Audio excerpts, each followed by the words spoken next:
ये जो आज वोट मांगने आपके पास आ रहे हैं, जब जनरल बिपिन रावत को गाली देते थे, कोई कांग्रेस के आदमी ने माफी नहीं मांगी। आज किस मुंह से आपके सामने वोट मांगने आएंगे?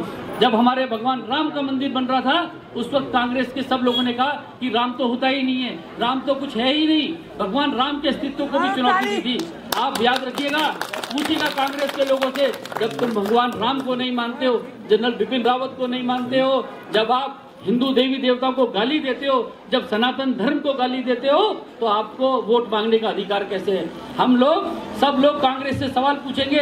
अगर वैसे कोई बचा नहीं है, कोई आएगा भी नहीं आपके पास, लेकिन अगर कोई भूला भटका आए तो उसको पूछना जरूर ये सारे सवाल, और बोलना कि भाई अब छोड़ो, तू बीजेपी को ही वोट डाल दो। इसने सारे के सारे लोग एक तरफा वोट कर रहे हैं। मोदी जी को इस सीट को 5 लाख से जिता के हमने देना है। ये चुनाव हम जीत भी रहे हैं, सब 400 पार। मैं गांव-गांव जा रहा हूँ, लोग देखते जैसी कमल का फूल बोलते 400 पार, 400 पार, 400 पार।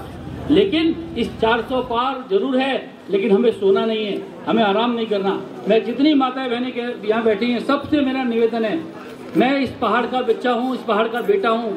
मैंने मेरे गाँव में मैंने पलायन के दंश को देखा है। मैं आप लोगों को आज विश्वास दिलाता हूँ कि इस गांव, जो हमारे गांव सुनसान हो रहे हैं, जो गांव में पलायन हो रहा है, किसी भी कोशिश करके, कैसी भी कोशिश करके 1 साल के अंदर यहाँ हजारों लोगों के वोट वापस बनवाऊंगा, लेके वापस आऊंगा।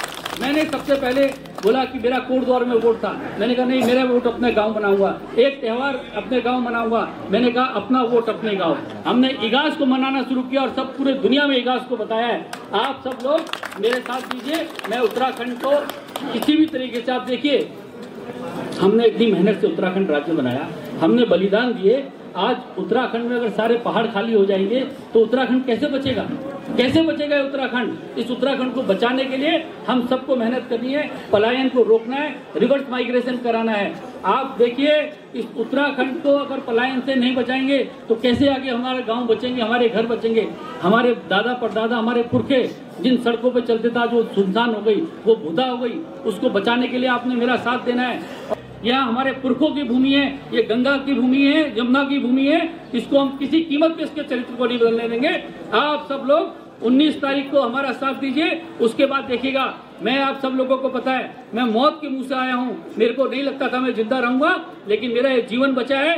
अब इस जीवन का मैंने शपथ ली है कि मेरे जीवन का क्षण क्षण और इस शरीर का कण कण इस गढ़वाल की जनता के लिए है, और आपके लिए जो जो होगा मैं सब करूंगा, किसी कीमत पे। यहाँ के लिए विकास में, यहाँ के लिए रोजगार के लिए, यहाँ के पलायन को रोकने के लिए जो कदम करना पड़ेगा वो सब करूंगा। आप लोगों से मेरा इतना निवेदन है, आने वाले 19 तारीख तक घर घर जाके लोगों को बताना है, मोदी जी को प्रधानमंत्री बनाना है, किसी भी कीमत पर 5 लाख से सीट को अधिक जीतना है।